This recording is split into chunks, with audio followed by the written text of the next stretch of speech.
Aujourd'hui, je vais te présenter les 5 meilleurs ETF à dividendes de cette année, dont certains versent même un dividende chaque mois. Et pour finir, le meilleur, tu découvriras comment construire un portefeuille d'ETF pour percevoir des dividendes tous les mois. Commençons avec un classique, Van Eck Morningstar Developed Markets Dividend Leaders UCITS ETF. Cet ETF réplique l'indice Morningstar Developed Markets Large Cap Dividend Leaders Screen Select, composé des 100 entreprises à grande capitalisation des marchés développés ayant fait preuve d'une histoire solide et durable de distribution de dividendes tout en appliquant un filtre ESG. Le fonds effectue une réplication physique complète des entreprises sélectionnées et distribue des dividendes chaque trimestre. Son rendement en dividendes s'élève à environ 4% par an, tandis que le ratio de frais TER n'est que de 0,38%. En termes de performance globale, il a surpassé le S&P 500 avec une performance de 140 fois sur les 5 dernières années et de 40% les 3 dernières.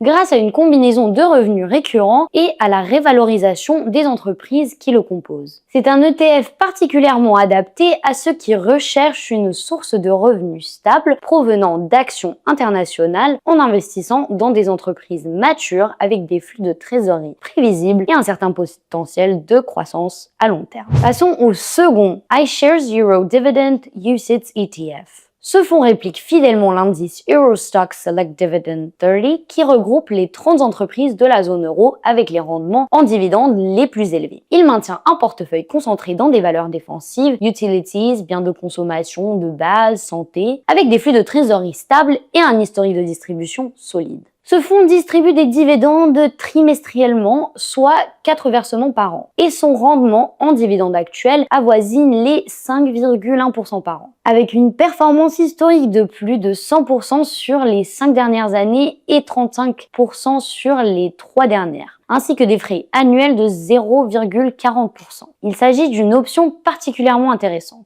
En plus, l'ETF est coté en euros, ce qui élimine le risque de change pour les investisseurs basés en zone euro. En troisième, Global X S&P 500 Covered Call UCITS ETF D. Nous passons à une stratégie un peu plus dynamique. Cet ETF détient les actions du S&P 500 et applique une stratégie de Covered Call Spread pour maximiser les revenus. Chaque mois, ils vendent des option calls sur l'indice et achètent des calls avec un prix d'exercice plus élevé. Il encaisse ainsi des primes qui sont redistribuées sous forme de dividendes mensuels. Son rendement en dividendes se situe autour de 10% par an, dernière distribution en avril 2025 et prochaine prévue ce mois-ci. Tandis que son ratio de frais est de 0,45%, l'un des plus bas parmi les ETF units appliquant des stratégies similaires. Cela dit, ce type d'ETF affiche une excellente performance en période de marché haussier, mais peut subir des replis importants en cas de forte volatilité, comme en avril 2025, lorsque le marché a chuté de 25% en raison des craintes liées à la politique tarifaire de Trump. Comme on peut le voir sur son graphique, il a perdu pendant cette période ce qu'il avait gagné les mois précédents. Et malgré cela, il conserve une performance de plus de 12% sur les 18 derniers mois. Le quatrième ETF est iShares USD TIPS 05 Units ETF USD. Cet ETF investit dans les obligations du Trésor américain indexées sur l'inflation, avec des maturités de 0 à 5 ans. Il achète une sélection représentative de ces obligations pour plus d'efficacité.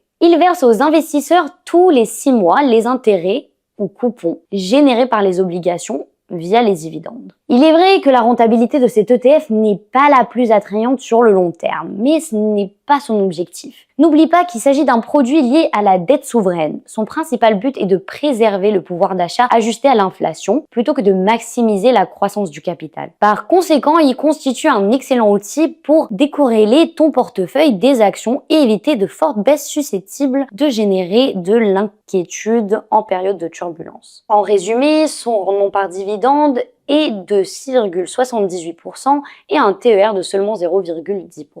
Et le cinquième, JP Morgan Global Equity Premium Income Active UCITS ETF USD. On termine par un ETF de gestion active récemment lancé, mais qui s'en sort très bien. Alors ce fonds investit dans des actions de marché développées avec une performance pour des entreprises sous-évaluées et applique une stratégie de vente d'options sur indice pour générer des primes redistribuées chaque mois. Autrement dit, grâce à cette stratégie, il est en mesure de verser des dividendes mensuels de manière régulière.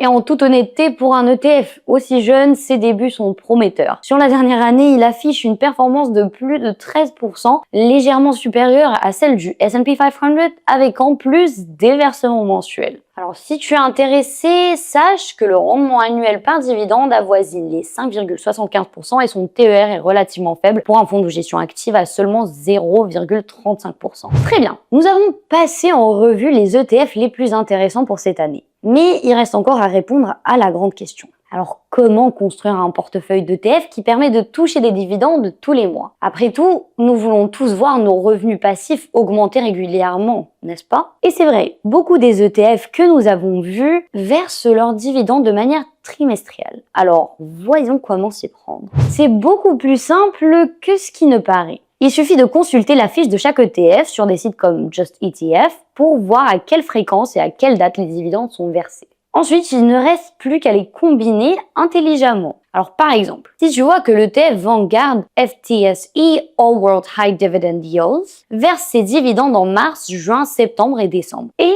que le SPDR S&P Global Dividend Aristocrats le fait en février, mai, août et novembre. Eh bien c'est évident, non? Il suffit d'inclure les deux dans ton portefeuille. Tu peux aussi complémenter avec des ETF à distribution mensuelle comme le Global X S&P 500 Covered Call UCITS, stratégie de Covered Call Spread, ou le Vanguard Euro Corporate Bond UCITS, centré sur les produits de rente fixe. Alors il est vrai que la performance en long terme des ETF à versement mensuel est souvent un peu inférieure à celle des ETF à versement trimestriel. Mais en contrepartie, tu bénéficies de revenus réguliers chaque mois. En plus, tu ne fais que répartir tes revenus mensuellement. Tu diversifies aussi ton risque en combinant des ETF obligataires, mixtes, actions de société matures avec dividendes prévisibles, voire ETF en utilisant des stratégies d'options. Avant de partir, je te laisse avec une autre vidéo sur comment créer un portefeuille d'actions et d'obligations pour assurer ta retraite. À très bientôt!